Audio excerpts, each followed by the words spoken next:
السلام عليكم ورحمة الله وبركاته. কেমন আছেন সবাই?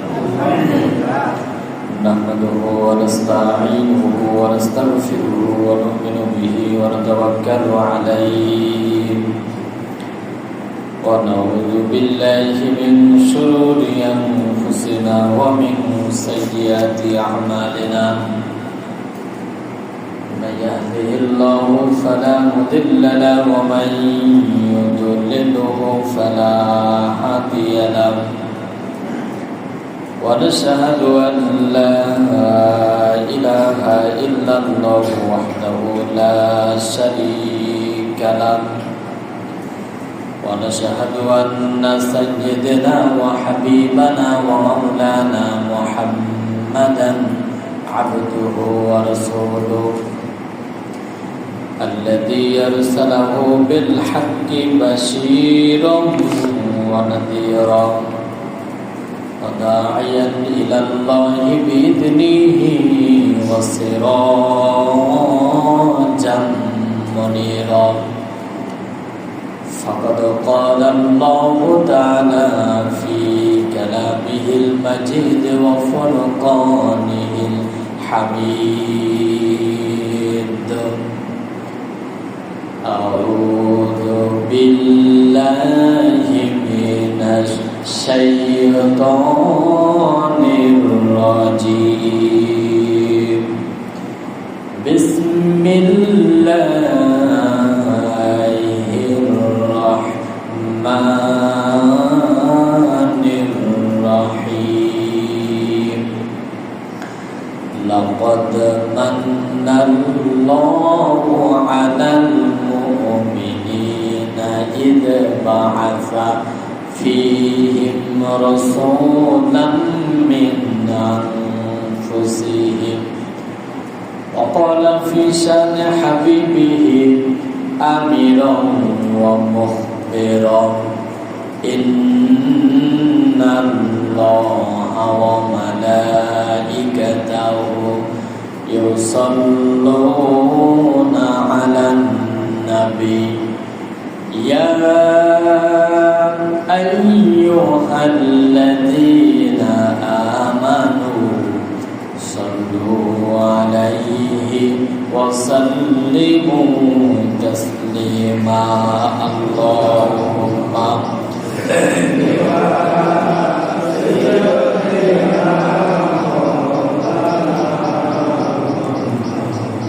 وعلى آل سيدنا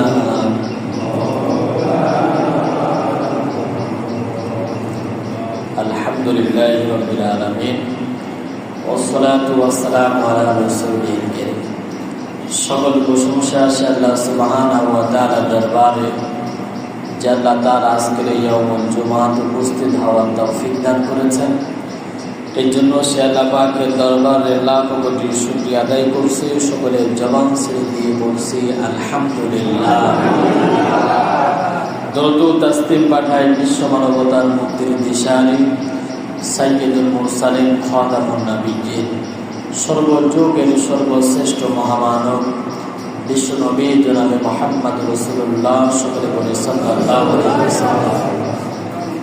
আমরা দোয়া করি তামাম পৃথিবীর ভূখণ্ড থেকে চিরবিদায় নিয়ে অন্ধকারবিহীন কবরে শুয়ে আছেন আমাদের আত্মীয় স্বজনগণ, পাড়া প্রতিবেশীগণ, কোরআনের জন্য, ইসলামের জন্য, দেশের জন্য যারা জীবন দিয়েছে, আল্লাহ তাআলা তাদের জীবনের সকল অপরাধগুলো ক্ষমা করে দিয়ে কবরগুলোকে জান্নাতুল ফিরদাউসের মেহমান হিসাবে কবুল করে নেন। সকলে বলি আল্লাহুম্মা আমিন। সম্মানিত উপস্থিতি, আমি আপনাদের সামনে কোরআনে কারীমের সূরাতুল আল ইমরানের 168 নম্বর আয়াত কারীমা তেলাওয়াত করেছি। বিগত জুমাতে আলোকপাত করেছিলাম। আজকে তারই ধারাবাহিকতায় আলোচনা করব। আল্লাহ তাআলা তার এই ছোট্ট গোলামের মুখ থেকে তেলাওয়াতকৃত আয়াতের সার্বিক কথাগুলো বলার, শোনার এবং আমাদের সকলকে যেন বাস্তব জীবন আমল করবার তৌফিক যেন দান করেন। সকলে বলি আল্লাহুম্মা আমিন। কোরআনে কারীম বিশ্ববাসীর আঙ্গিনায় আল্লাহ তাআলা মুকাম্মাল নিজামে হায়া করে পাঠিয়েছেন। কোরআনে কারীমের বিশালতা, গভীরতা অনেক। তো তো সম্মানিত উপস্থিতি, আল্লাহ তাআলা বলছেন লাকাদ মান্নাল্লাহু আলাল মুমিনিন, আমি প্রত্যেক মুমিন ব্যক্তিদের মধ্য থেকে আলাল মুমিনিন ইয বাআসা ফীহিম রাসূলাম মিন আনফুসিহিম, তাদের মধ্য থেকেই আমি তাদের জন্য নবী এবং রাসূল প্রেরণ করেছি, যাতে করে গোটা পৃথিবীর মানুষদেরকে আল্লাহর দিকে আহ্বান করতে পারে এবং আল্লাহ তাআলার দাসত্ব গোলামি করে এবং গোটা পৃথিবীর মানুষেরা আল্লাহর আইন মোতাবেক জীবনটা পরিচালনা করে। সেজন্য আল্লাহ তাআলা যুগে যুগে নবী এবং রাসূল পাঠিয়েছেন। তো আমরা সেই নবী সাল্লাল্লাহু আলাইহি ওয়াসাল্লামের উম্মত সম্পর্কে কথা বলতেছিলাম। বিগত জুম্মাতে আমরা কারা নবীজি সাল্লাল্লাহু আলাইহি ওয়াসাল্লামের দৃষ্টিতে সম্মানিত, মর্যাদাবান, এই বিষয় আলোকপাত করেছি এবং বিগত জুম্মাতে নবীজি সাল্লাল্লাহু আলাইহি ওয়াসাল্লামের উম্মত নয় কারা, এই বিষয় নিয়ে বিগত জুম্মাতে কথা বলেছিলাম। তার এই ধারাবাহিকতায় তার পরবর্তীগুলো আমরা জেনে নেব ইনশাআল্লাহ।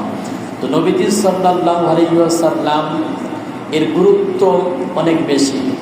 নবীজি সাল্লাল্লাহু আলাইহি ওয়াসাল্লামের উম্মত ছাড়া কোনো ব্যক্তি জান্নাতে যেতে পারবেন না এবং তার বান্দাদের মধ্য থেকে তিনি বেছে বেছে তার উম্মতদেরকেই জান্নাতে নিয়ে যাবেন।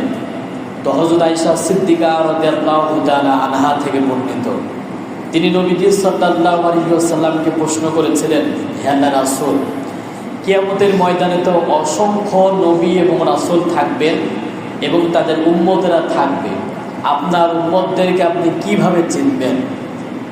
তো হযরত আয়েশা সিদ্দিকার এই প্রশ্নের জবাবে তিনি বললেন, হে আয়েশা, মনে করো কোনো একটি মাঠের ভেতরে লক্ষ লক্ষ উট আছে অথবা ঘোড়া আছে।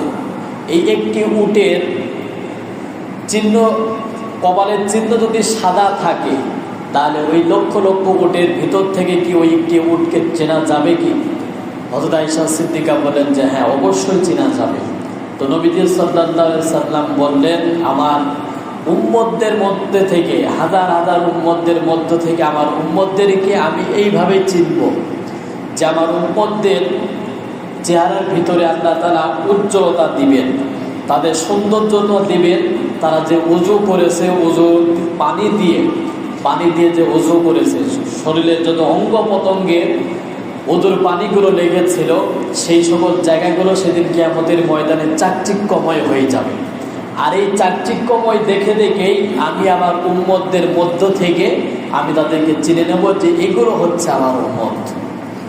তো সেই নবীজি সাল্লাল্লাহু আলাইহি ওয়াসাল্লামই বলেছেন যে কারা উম্মত নয় আর চাকচিক্যময় হবে, তো তাদের যারা নবীজি সাল্লাল্লাহু আলাইহি ওয়াসাল্লামের আদর্শ মেনেছেন, যারা নবীজি সাল্লাল্লাহু আলাইহি ওয়াসাল্লামকে ফলো করে ব্যক্তি জীবন থেকে আন্তর্জাতিক জীবন পর্যন্ত সাজিয়েছেন, তারাই নবীজি সাল্লাল্লাহু আলাইহি ওয়াসাল্লামের উম্মত বলে কিয়ামতের ময়দানে প্রকাশিত হবেন।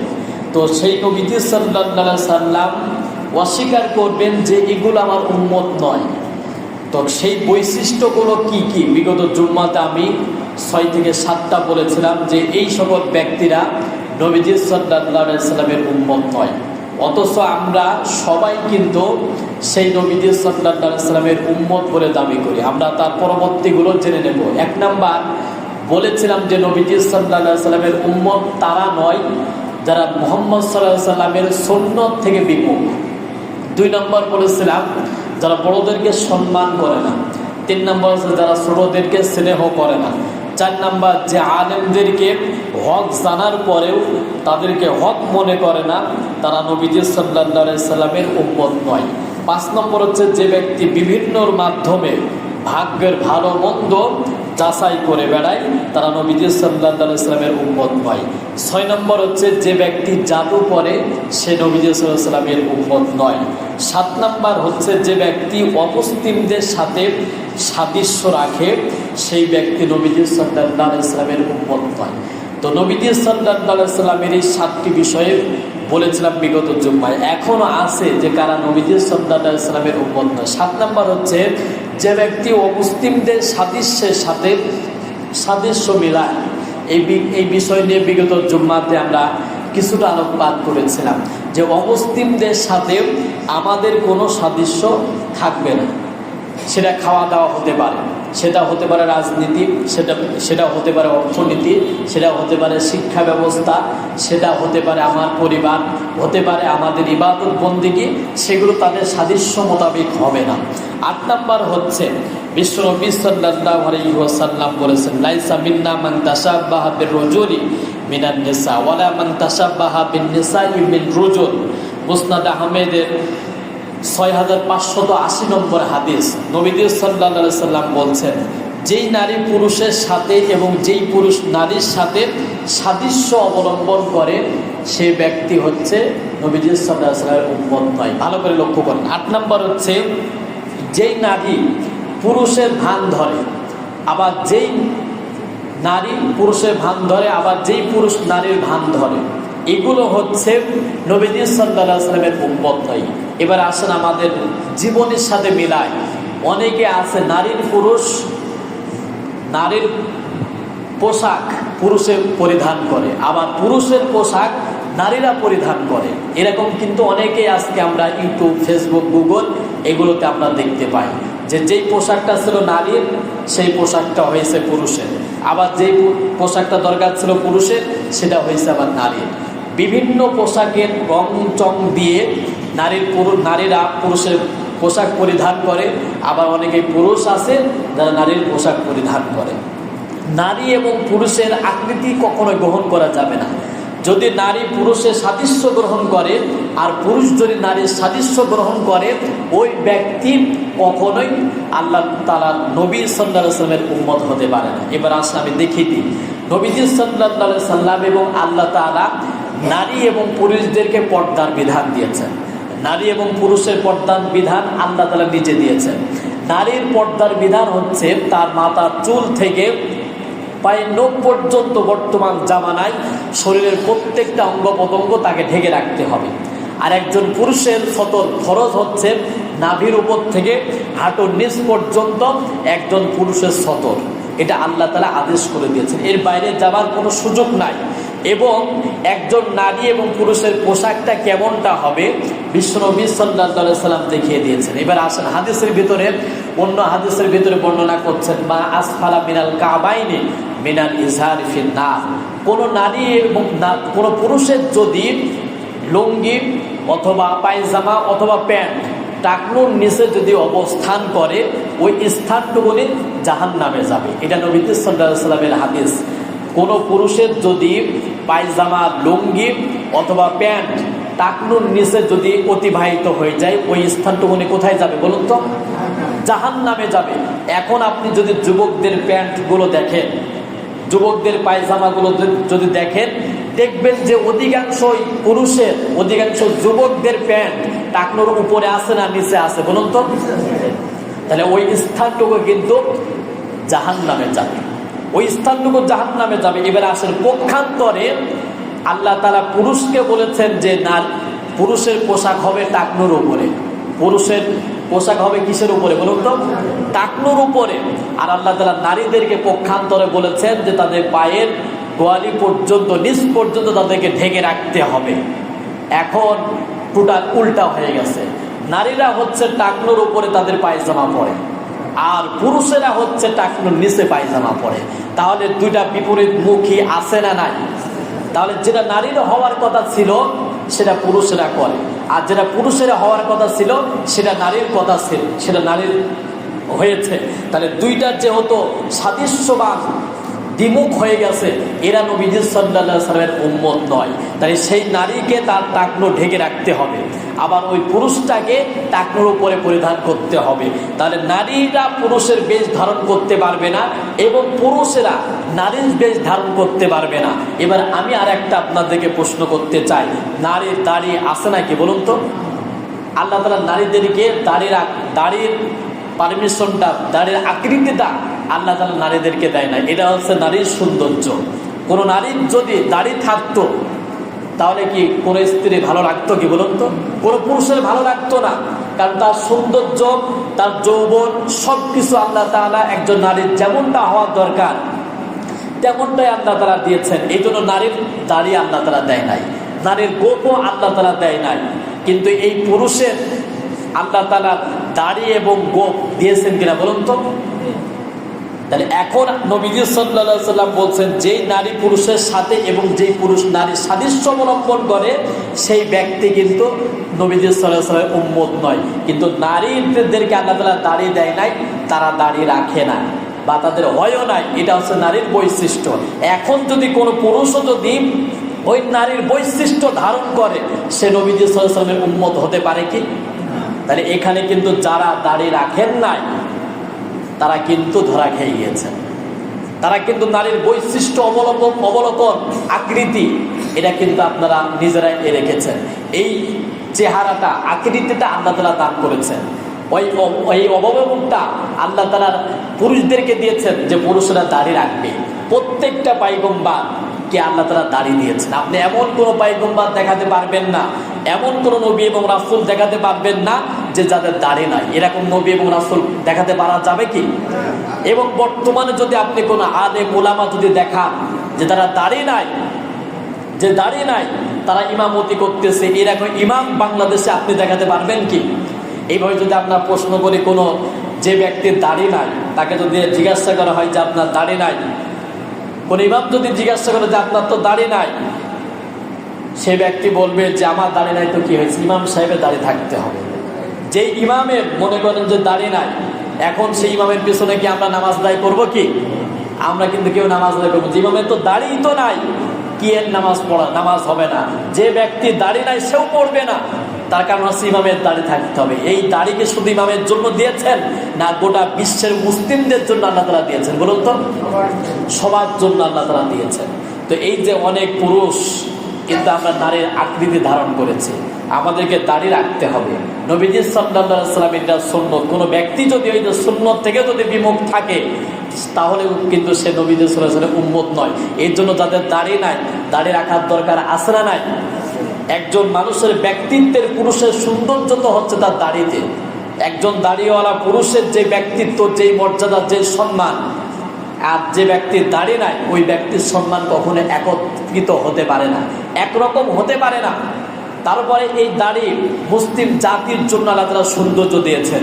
এখন মেডিকেল সায়েন্স, চিকিৎসা বিজ্ঞানীরা এই দাড়ি নিয়ে গবেষণা করছে যে কেন আল্লাহ তাআলা মানব জাতির জন্য এই দাড়িটা দিয়েছেন। তারা গবেষণা করে দেখেছে যেই পুরুষের দাড়ি আল্লাহ তাআলা দিয়েছেন এবং দাড়ি রেখে দিয়েছেন, ওই পুরুষের ত্বক এবং চামড়াগুলো ভালো থাকে। আর যেই পুরুষের দাড়ি প্রত্যেকটা দিন ক্লিন করে, সেভ করে, ওদের চামড়া তত নষ্ট হয়ে যায় দ্রুত এবং সৌন্দর্যটাও দ্রুত নষ্ট হয়ে যায়। বাস্তব চক্ষু দিয়ে মেলাবেন, যারা ছোট থেকে দাড়ি রাখে তাদের চামড়া, আর যারা ছোট থেকে এখনো পর্যন্ত দাড়ি ক্লিনই করছেন তাদের চামড়া কখনো একরকম হতে পারে না। এই জন্য আমরা নবীজি সাল্লাল্লাহু আলাইহি ওয়াসাল্লামের উম্মত হতে চাই। সেই নবীজি সাল্লাল্লাহু আলাইহি ওয়াসাল্লামের যদি আমরা উম্মত হতে চাই তাহলে আমাদেরকে অবশ্যই দাড়ি রাখতে হবে। কোনো নারীর ভূষণ আমাদের ভিতরে থাকবে না, পুরুষের ভিতরে থাকবে না, আর পুরুষের কোনো আকৃতি নারীর ভিতরে থাকবে না। এটা দুইটা ডিভাইড হতে হবে। তাদের যেরকম পোশাক আল্লাহ তাআলা দিয়েছেন সেই পোশাকটা পরিধান করতে হবে, আর পুরুষদেরকে আল্লাহ তাআলা যে পোশাক দিয়েছেন সেই আকৃতি, সেই পোশাক তাদেরকে ধারণ করতে হবে। 9 নম্বর হচ্ছে বিশ্বনবী সাল্লাল্লাহু আলাইহি ওয়াসাল্লাম বলছেন, মান গসানা ফালাইসা মিন্না। মুসলিম শরীফের 101 নম্বর হাদিস। নবীজি সাল্লাল্লাহু আলাইহি ওয়াসাল্লাম বলছেন যে ওই ব্যক্তি নবীজির উম্মত নয় যে ব্যক্তি প্রতারণা করে, যে ব্যক্তি ধোঁকা দেয়, সে ব্যক্তি নবীজি সাল্লাল্লাহু আলাইহি ওয়াসাল্লামের উম্মত নয়। আজকে আমাদের সমাজে ধোঁকা দেওয়ার, প্রতারণা করার লোক সমাজের ভূখণ্ডে আছে না নাই? কিভাবে ধোঁকা দেয়, কিভাবে প্রতারণা করে বাস্তব চক্ষু দিয়ে দেখায়। নবীজি সাল্লাল্লাহু আলাইহি ওয়াসাল্লাম একদিন এক বাজারের কাছ দিয়ে অতিবাহিত হচ্ছিলেন। তো তিনি বাজারে ঢোকেন নাই, রাস্তার পাশেই একজন মাল নিয়ে বসে আছে, দানাদার মাল নিয়ে তিনি বসে আছেন। তো তিনি হাত দিয়ে দেখলেন উপরে শুকনা আর ভিতরে হচ্ছে কাঁচা। নবীজি সাল্লাল্লাহু আলাইহি ওয়াসাল্লাম সেই ব্যক্তিকে জিজ্ঞাসা করলেন, তুমি কেন এই অবস্থায় মালটা রেখেছো? ভিতরে কাঁচার উপরে শুকনা দিয়ে তুমি রেখে দিয়েছো, কারণটা কি? তুমি তো আমার উম্মত হতে পারো না, কারণ তুমি তো মানুষের সাথে ধোঁকা প্রতারণা করতেছো। সে ব্যক্তি বলল যে আল্লাহর রাসূল, আমি ভুল করে ফেলেছি। তাহলে আপনি উপরে ভালো জিনিস রাখলেন, ভিতরে খারাপ জিনিস রাখলেন, তার মানে জাতিকে আপনি ধোঁকা দিতে চাইলেন, প্রতারণা করতে চাইলেন। যারা ব্যবসা করে, ব্যবসাতে আপনি ওজনে কম দিতে পারবেন না, খাদ্যের ভিতরে ভেজাল দিতে পারবেন না। আপনি ভালো মাল আছে 90% বা 95%, আর 5% খারাপ মাল আছে, ওই 5% খারাপ মাল আপনি ভালো মালের ভিতরে ঢোকাই দিলেন, আপনি প্রতারণা করলেন, আপনি ধোঁকা দিলেন। এই যারা ধোঁকা দেয় তারা নবীজি সাল্লাল্লাহু আলাইহি ওয়াসাল্লাম উম্মত হতে পারে না। এই জন্য যারা ব্যবসা করছেন, আপনার ভালো মালের রেট থাকবে আলাদা, আর আপনার যেটা দুর্বল মাল সেটার রেট কিন্তু থাকতে হবে আলাদা। আপনি ভালো এবং মন্দ দুইটাকে মিশিয়ে আপনি বিক্রি করতে পারবেন না। তাহলে গোটা মানব জাতিকে আপনি ধোঁকা দিতে পারবেন না, প্রতারণা করতে পারবেন না, ব্যবসার ক্ষেত্রে প্রতারণা করতে পারবেন না, কথাবার্তার দিক থেকে আপনি তাকে প্রতারিত করতে পারবেন না, টাকা পয়সার লেনদেনের ক্ষেত্রে আপনি তাকে প্রতারণা করতে পারবেন না, কোনো ক্ষেত্রে কোনো ব্যক্তিকে আপনি কোনোভাবেই প্রতারিত করতে পারবেন না। যারা প্রতারিত করে তারা নবীজি সাল্লাল্লাহু আলাইহি ওয়াসাল্লামের উম্মত হতে পারে না। 10 নম্বর হচ্ছে মান হামালা আলাইনা সালা ফালাইসা মিন্না ওয়া মান গাসানা ফালাইসা মিন্না। মুসলিম শরীফের 102 নম্বর হাদিস। যে ব্যক্তি মুসলমানদের বিপক্ষে অস্ত্র ধারণ করে সে ব্যক্তি কখনোই নবীজি সাল্লাল্লাহু আলাইহি ওয়াসাল্লামের উম্মত হতে পারে না। যে ব্যক্তি মুসলমানের বিপক্ষে অস্ত্র ধারণ করে সে ব্যক্তি কখনোই নবীজি সাল্লাল্লাহু আলাইহি ওয়াসাল্লামের উম্মত হতে পারে না। আজকে গোটা পৃথিবীর ভূখণ্ডে যদি আমরা তাকাই, অমুসলিমেরা মুসলমানদের উপরে নির্যাতন করে, নিষ্পেষিত করে। এই দৃশ্য দেখে মুসলিম রাষ্ট্রপ্রধানগুলো চুপচাপ বসে থাকে। মুসলিমদেরকে নিধন করে কোনো জাতিসংঘ, কোনো মানব সংস্থা তখন আর কোনো কথা বলে না। অথচ যখন ইহুদি আর খ্রিস্টানদের উপরে নির্যাতনা নিপীড়ন চালায় তখন ওই জাতিসংঘ, আমেরিকা, তারা তখন কিন্তু তাদের প্রতিবাদ জানায়। মানব সংস্থা তখন প্রতিবাদ জানায়, তখন বলে যে মানবতা লঙ্ঘন হয়েছে। কিন্তু পাখির মতো মুসলিমদেরকে গুলি করে, মুসলিমদেরকে নিধন করে, তখন কিন্তু ওই মানবতার সংস্থাগুলো তখন আর কথা বলে না। তার মানে এতে করে বোঝা যায় যত মুসলমান মারা যায় কোনো সমস্যা নাই, ইহুদি আর খ্রিস্টান মরলেই তাদের সমস্যা। এই জন্য আমাদেরকে, আমি আমার ভাষায় বলি যে গোটা অমুসলিম রাষ্ট্ররা যেমন 1939 সাল থেকে ওই যে 45 সাল পর্যন্ত যে বিশ্ব মহাযুদ্ধ হয়েছিল, তারপরে কিন্তু জাতিসংঘ তৈরি করা হয়েছিল। এই জাতিসংঘ তৈরি করা হয়েছিল গোটা বিশ্বের মুসলিম মানবতার কল্যাণের জন্য, কিন্তু এই জাতিসংঘ তৈরি করে গোটা বিশ্বের মুসলমানদের কোনো কল্যাণ হয় নাই। তারপরে OIC আছে, এটা যে আসলেও বর্তমানে আছে কিনা নাই আমরা এটার কোনো হদিসই খুঁজে পাই না। এই OICও কিন্তু মুসলমানদের, কিন্তু এটা কাজ করে না। গোটা বিশ্বের মুসলিমদেরকে মার দেওয়া হয়, হত্যা করা হয়, দেশ থেকে দেশান্তর করা হয়, তাদের বিপক্ষে, অমুসলিমদের বিপক্ষে তারা কোনো কথা বলে না। এই জন্য এখন বর্তমানে মুসলিমদের ঐক্যবদ্ধ হওয়ার সময়। মুসলিমরা যদি ঐক্যবদ্ধ না হয়, আফগানিস্তান মার খেয়েছে, পাকিস্তান মার খেয়েছে, ফিলিস্তিন মার খাচ্ছে, কাশ্মীর মার খাচ্ছে, গোটা পৃথিবীর মুসলিমদের দিকে তাকালেই যে সেখানেই মুসলিমরা হচ্ছে নির্যাতিত। এই যে ব্যক্তি মুসলমানদের বিপক্ষে অস্ত্র ধারণ করে তারা কখনোই মুসলমান হতে পারে না এবং নবী সাল্লাল্লাহু আলাইহি ওয়াসাল্লামের উম্মত হতে পারে না। এবং বরঞ্চ যদি আপনি কোনো মুসলমানদের বিপক্ষে বিনা কারণে যদি অস্ত্র ধারণ করার সাহায্য সহযোগিতাও করেন, একই অপরাধে কিন্তু অপরাধী। এই বাংলাদেশেও কিন্তু এরকম অবস্থা ইতিপূর্বে চলেছে। এই বাংলাদেশে আপনি জরিপ করলে তো 90 থেকে 95% মুসলমান পাবেন। এই যে এত মামলা, এত হামলা, এত খুন, এত গুম, এত অত্যাচার ভারত থেকে ইহুদি আর খ্রিস্টানেরা করে না।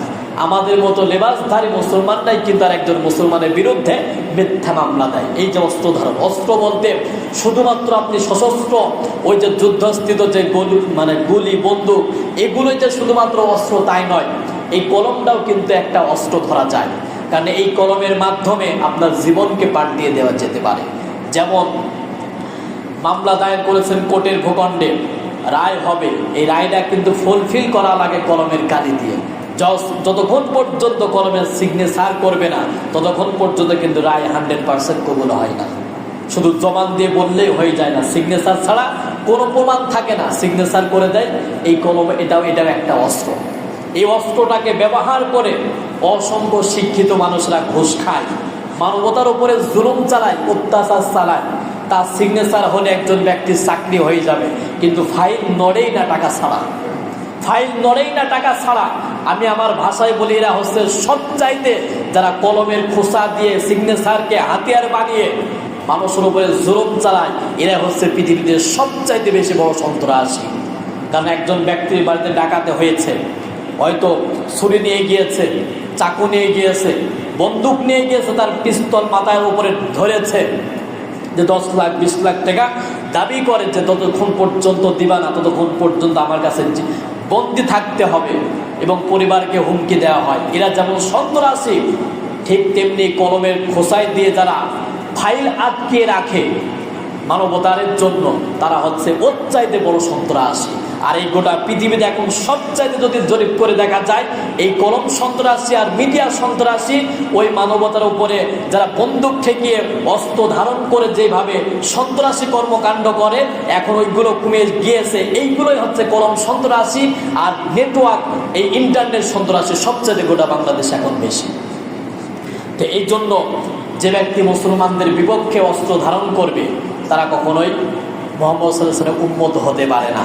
এই অস্ত্র মুসলমানদের বিপক্ষেও আপনার যাওয়ার কোনো সুযোগ নাই, মুসলমানদের বিপক্ষে যাওয়ার আপনার কোনো সুযোগ নাই।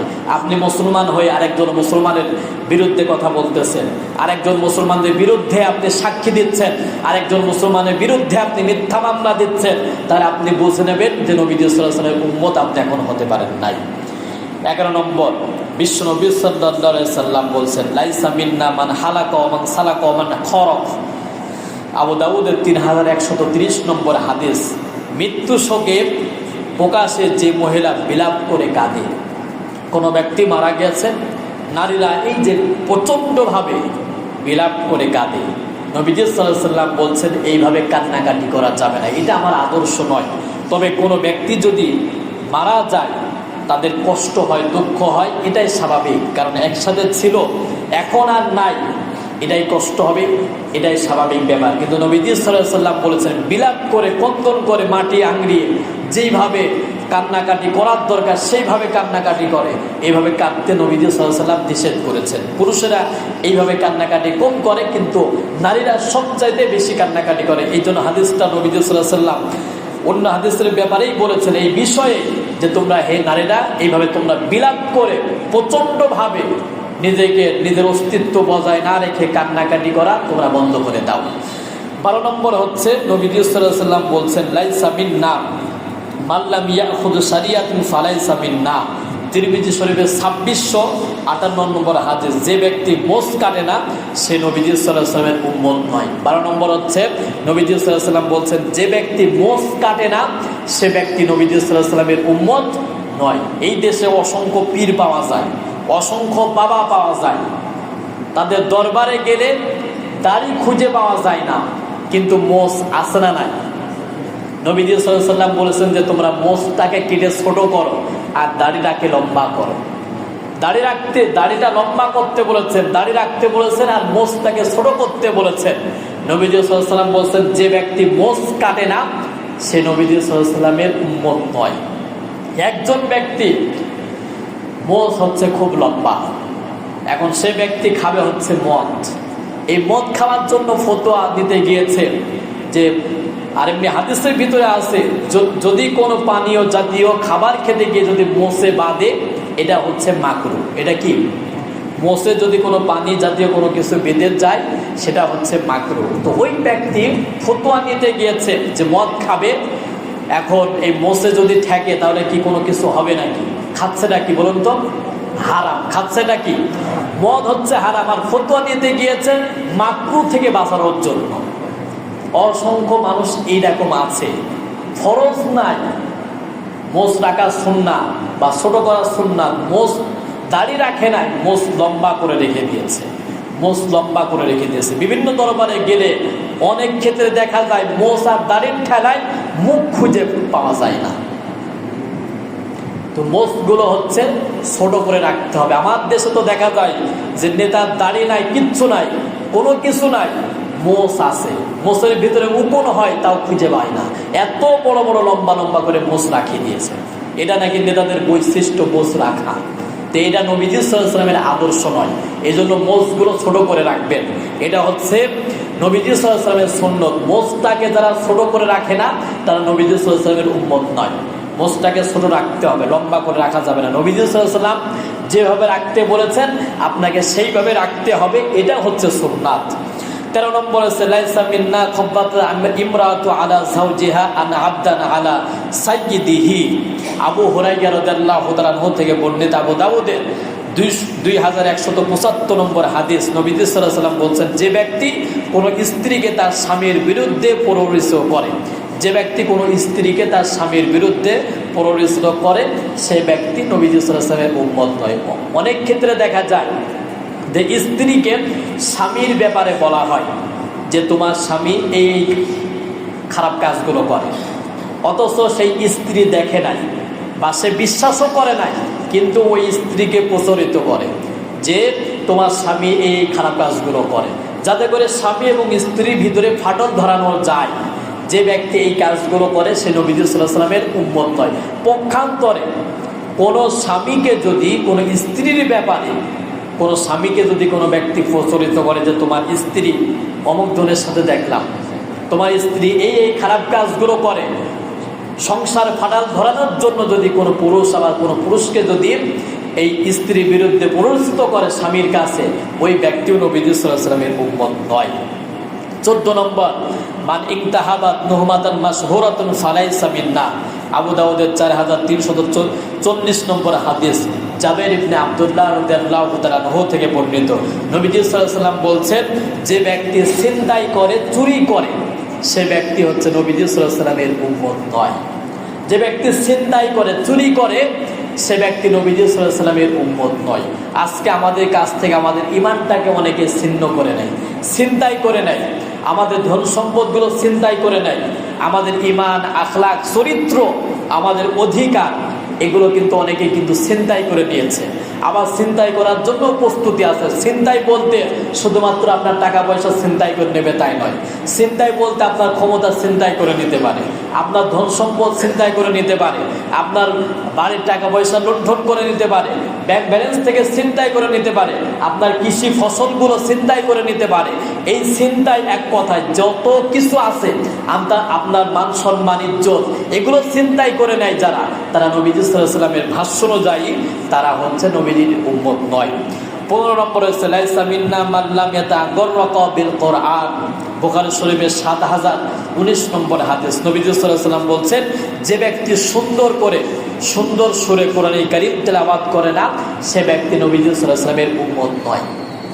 যে ব্যক্তি সুন্দর আকৃতিতে, সুন্দর স্বরে, সুন্দর কণ্ঠে, সৌন্দর্যমণ্ডিতভাবে কোরআনুল কারীম তেলাওয়াত করে না, সে ব্যক্তি নবী সাল্লাল্লাহু আলাইহি ওয়াসাল্লামের উম্মত নয়। তাহলে যারা কোরআনুল কারীম তেলাওয়াত করেন, তেলাওয়াতের সৌন্দর্যটা আপনাকে বৃদ্ধি করতে হবে। কোরআনুল কারীম তেলাওয়াত করার জন্য যে সুর দরকার, যে কণ্ঠ দরকার, যেটা আছে আপনার, ওইটা দিয়ে আপনি চেষ্টা করবেন। কিন্তু আপনি বাংলা যেভাবে পড়ছেন, ইংরেজি যেভাবে পড়ছেন, অন্যান্য ভাষার যেভাবে পড়ছেন, ওইভাবে আপনি কোরআনুল কারীম তেলাওয়াত করছেন, এটা হবে না। আল্লাহ তাআলা কোরআনুল কারীম সুন্দর করে, সুন্দর কণ্ঠে আল্লাহ তাআলা তেলাওয়াত করতে বলেছেন। 16 নম্বর হাদিস। এবার 16 নম্বর হচ্ছে ইসমাউ হাল সামিআতুম আন্নাহু সায়াকুনু বা'দি ইমরাতুন ফামান লাম দাখালা আলাইহিম ইলা আখিরিল হাদিস। এই হাদিসটা অনেক লম্বা, তিরমিজি শরীফের 2262 নম্বর হাদিস। বিশ্বনবী সাল্লাল্লাহু আলাইহি ওয়াসাল্লাম বলছেন, 16 নম্বর, যে ব্যক্তি অত্যাচারী শাসকের সহযোগিতা করে, সে ব্যক্তি নবী সাল্লাল্লাহু আলাইহি ওয়াসাল্লামের উম্মত নয়। ভালো করে লক্ষ্য করেন, যে ব্যক্তি অত্যাচারী শাসকের সহযোগিতা করে, সে ব্যক্তি নবী সাল্লাল্লাহু আলাইহি ওয়াসাল্লামের উম্মত নয়। অত্যাচারী শাসকের যারা সহযোগিতা করে, অত্যাচারী শাসক কারা, আমরা তো এটা নিজেরাও অনেক ক্ষেত্রে বুঝি না। যারা জালেমের এবং জুলুমের সাহায্য সহযোগিতা করে, তারা নবী সাল্লাল্লাহু আলাইহি ওয়াসাল্লামের উম্মত নয়। গোটা জাতির যখন হক নষ্ট করা হয়, যেই শাসক মানুষের উপরে জুলুম চালায়, ভোটকে দখল করে, ক্ষমতাকে দখল করে, তারপরে যুবকদেরকে বেকারত্ব করে, সমাজের ভূখণ্ডে মদ, জোয়া এগুলো প্ররোচিত করে, যেই শাসক জনগণের ক্ষমতাকে হস্তগত করে, নিজের কণ্ঠরত করে রাখে, নিজের দখলে রাখে, ওই শাসকে হচ্ছে জালেম শাসক, অত্যাচারিত শাসক। যেই শাসক জনগণের ভোট না দিয়ে ক্ষমতায় বসে থাকে, সেই ব্যক্তি হচ্ছে জালেম, অত্যাচারিত। এই জালেম অত্যাচারিতদেরকে যারা সাহায্য সহযোগিতা করে তারা নবীজি সাল্লাল্লাহু আলাইহি ওয়াসাল্লামের উম্মত হয়। এই হাদিসটা যখন আমি পড়তেছিলাম তখন আমার মনে বলতেছিল যে গোটা পৃথিবীতে যখন জালেমরা ক্ষমতায় থাকে আর সেই সকল জালেমদের আন্ডারে যতগুলো সরকারি চাকরি বাকরি যারা করে তারা তো সবাই দেখেন তাদের সাহায্য সহযোগিতা করে, প্রশাসন তাদের গোলাম হয়ে যায়। এদেরকে বলে যে বিরোধী দলের নামে মামলা দেওয়া হয়েছে, লিস্ট দিলাম, আপনি তুলে নিয়ে আসেন। আপনি খুন করেন, আপনি গুম করেন, আপনি কসফায়ার দেন, আপনি হত্যা করেন, মিথ্যা মামলা দেন। তারপরে যারা সমাজের নেতৃত্ব দেয় তারা এই লিস্ট তৈরি করে থানায় জমা দেন যে এই সকল বিরোধী দল আমাদের বিপক্ষে, এদেরকে ধরে নিয়ে আসে। এরা হচ্ছে কিন্তু ওই উপরের আদেশ পেয়ে এই লিস্টগুলো তৈরি করে। তাহলে জালেম স্বৈরাচারীদের যারা সাহায্য সহযোগিতা করবে তারা নবীজি সাল্লাল্লাহু আলাইহি ওয়াসাল্লামের উম্মত নয়। এখানেও যারা পাবলিক থাকে তারাও কিন্তু জালেম অত্যাচারীদেরকে সাহায্য সহযোগিতা করে। জালেম আর অত্যাচারিতদেরকে আপনি কিভাবে সাহায্য সহযোগিতা করেন? আপনি একজন মাত্র নাগরিক, আপনি ভোটের মাধ্যমেও জালেমদেরকে সাহায্য সহযোগিতা করেন। আপনার ভোট পেয়েই সে কিন্তু ক্ষমতায় গেছে আর ওইখানে বসেই মানবতার উপরে জুলুম চালাচ্ছে, এতে করেও আপনিও কিন্তু জালেমের সহযোগী। তারপরে প্রশাসন বিভাগে যদি আপনি থাকেন, মিথ্যা মামলা দিয়েছে, আপনি তদন্ত ছাড়াই, কোনো প্রমাণ ছাড়াই আপনি গ্রেপ্তার করেছেন, গ্রেপ্তার করে নিয়ে গেছেন, ফাঁসির কাজটা ঝুলিয়ে দিয়েছেন, ওই প্রশাসনও কিন্তু জালেমের সহযোগী। তারপরে যারা ব্যাংকে চাকরি করে, বিভিন্ন প্রতিষ্ঠানে চাকরি করে, জালেম স্বৈরাচার যেটা বলেছে সেটাই যারা আনুগত্যশীল ছিল, ইচ্ছায় হোক আর অনিচ্ছায় হোক না কেন, আপনি কিন্তু জালেমের সহযোগী। এই জালেমের সহযোগী হিসাবে দেখা যায় যারা সরকারি চাকরি করে 100% তারা হচ্ছে জালেমের সহযোগিতা হয়ে বসে থাকে। তো জালেমের যারা সহযোগিতা হবে, যে যেখান থেকে জালেম আর জুলুমের সহযোগিতা হবে, ওই ব্যক্তিরা নবীজি সাল্লাল্লাহু আলাইহি ওয়াসাল্লামের উম্মত নয়। 17 নম্বর হচ্ছে লাইসা মিন্না মান দাআ ইলা আসাবিজ্জা ওয়া লাইসা মিন্না মান কাতালা আলা আসাবিজ্জা ওয়া লাইসা মিন্না মান মাতা আলা আসাবিজ্জা। আবু দাউদের 5121 নম্বর হাদিস। নবীজি সাল্লাল্লাহু আলাইহি ওয়াসাল্লাম বলছেন, যে ব্যক্তি সাম্প্রদায়িকতার প্রতি মানুষদেরকে আহ্বান করে, মুসলমানদেরকে ইহুদি খ্রিস্টানদের প্রতি জুলুম নির্যাতন করার আদেশ দেয়, অথবা ইহুদি আর খ্রিস্টানদেরকে মুসলমানদেরকে নির্যাতন নিপীড়ন করার জন্য আহ্বান করে, অথবা সরকারি দল বিরোধী দলের উপরে জুলুম নির্যাতন করার আদেশ দেয়, অথবা বিরোধী দল সরকারি দলের উপরে জুলুম নির্যাতনের আদেশ করে, এদেরকে আরবিতে বলা হয় আসাবিজ্জা। সাম্প্রদায়িকতার দিকে যারা ঠেলে দেয় মানুষদের উপরে, গ্রাম অঞ্চলে মানুষ স্বাভাবিক প্রক্রিয়াভাবে বসবাস করে, এক নেতাকে আদেশ করে যে এই নেতা আপনি এদের উপরে জুলুম চালান, এদের নামে মামলা দেন, এদেরকে বলে আসাবিজ্জা। এই যে পরিবেশিত করে, সমাজকে অস্থিরতা করে, সমাজের শান্তি শৃঙ্খলা নষ্ট করে, তারা নবীজি সাল্লাল্লাহু আলাইহি ওয়াসাল্লামের উম্মত নয়। এই 17 শ্রেণীর লোকেরা নবীজি সাল্লাল্লাহু আলাইহি ওয়াসাল্লামের উম্মত হতে পারে না। যেটুকু কথা বললাম, আমরা কে কোন চরিত্রের নিশ্চয় আমরা বুঝতে পেরেছি। যদি ওই সকল লিস্টের ভিতরে আমরা থাকি, আমাদের পরিবর্তন হওয়ার দরকার আছে না নাই? আমাদের অবশ্যই পরিবর্তন হওয়ার দরকার, কারণ আমরা নবীজি সাল্লাল্লাহু আলাইহি ওয়াসাল্লামের উম্মত। তিনি যেভাবে বলেছেন, যেভাবে করেছেন, তিনি যেভাবে আমাদেরকে শিক্ষা দিয়েছেন, সেইভাবে আমাদেরকে জীবনটা গঠন করতে হবে। তাহলে আমরা নবীজি সাল্লাল্লাহু আলাইহি ওয়াসাল্লামের উম্মত হতে পারবো, আর তিনি আমাদেরকে সুপারিশ করে জান্নাত পর্যন্ত নিয়ে যাবেন। আর তার আদর্শবাদ দিয়ে যদি আপনি মানব চরিত্র বিধ্বংসী মতবাদ নিয়ে যদি আপনার চরিত্র গঠন করেন, তাহলে আপনি নবীজি সাল্লাল্লাহু আলাইহি ওয়াসাল্লামের উম্মত হতে পারবেন না, জান্নাতে যেতে পারবেন না। এই জীবনও ব্যর্থ, পরকালও ব্যর্থ। আল্লাহ তাআলা আমাকে এবং সকলকে যেটুকু কথা বললাম আমল করবার তৌফিক যেন দান করেন। সকলে বলি আল্লাহুম্মা আমিন।